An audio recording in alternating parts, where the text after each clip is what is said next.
सर्वेषु सर्वदा।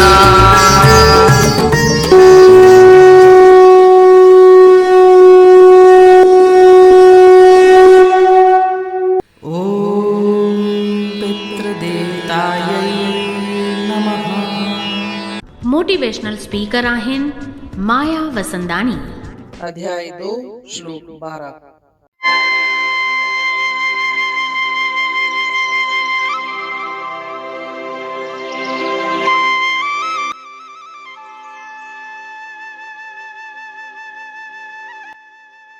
न त्वेवाहं जातु नासं न त्वं नेमे जनाधिपाः न चैव न भविष्यामः सर्वे वयमतः परम्।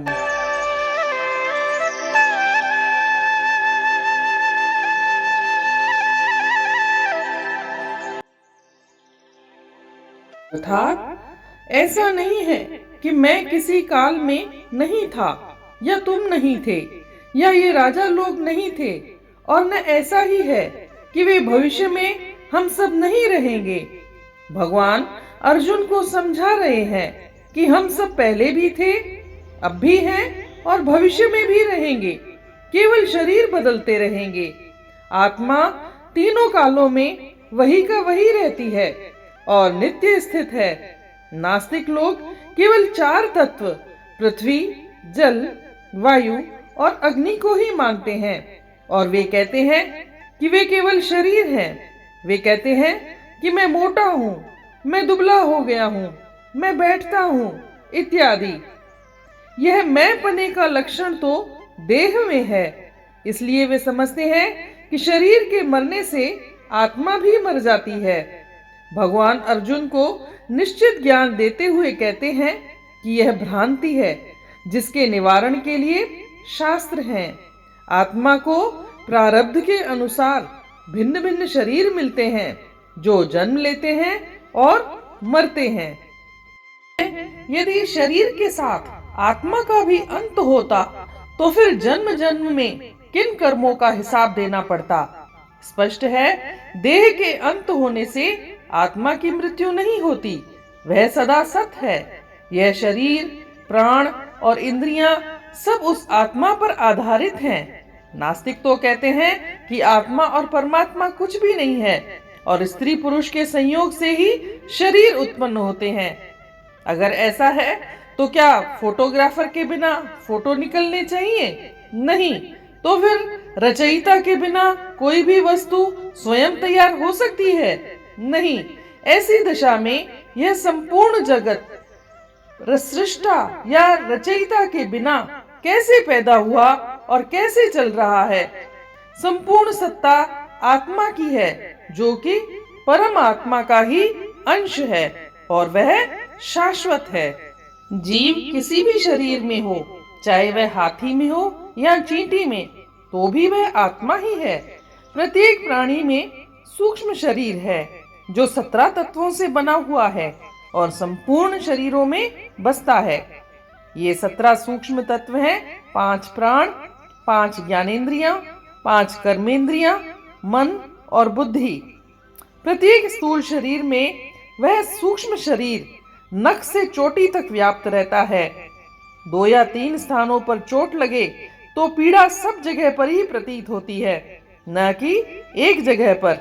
किसी भी अंग में कोई पीड़ा होगी तो वह अनुभव होगी। इस प्रकार हम देखते हैं कृष्ण अर्जुन को समझा रहे हैं कि यह आत्मा शरीर से अलग है। आत्मा नित्य है और शरीर नश्वर है।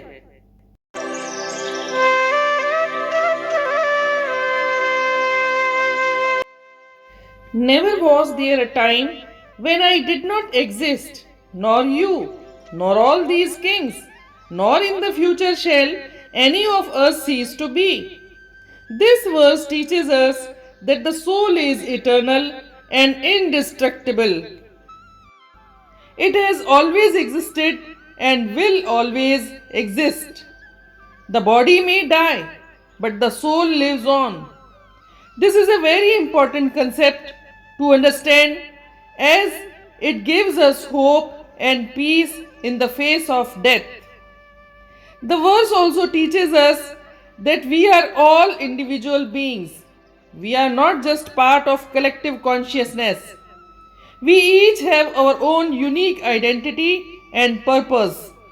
This is a very empowering concept as it gives us the freedom to be ourselves and to pursue our own dreams.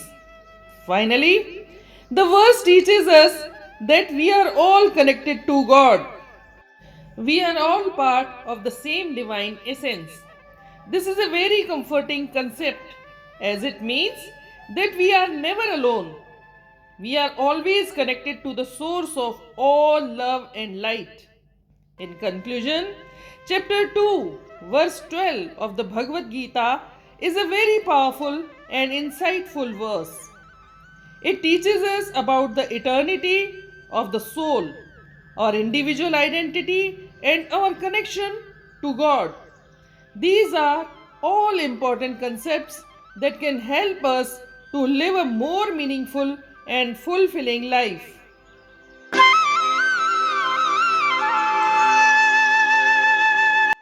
मुंहिंजो आहे आदि अनादि वजूद, तुंहिंजो आहे आदि अनादि वजूद, हे राजा ॾिसी ऐं जो आलम तमाम हमेशह खां आहिनि ऐं रहंदा मदाम।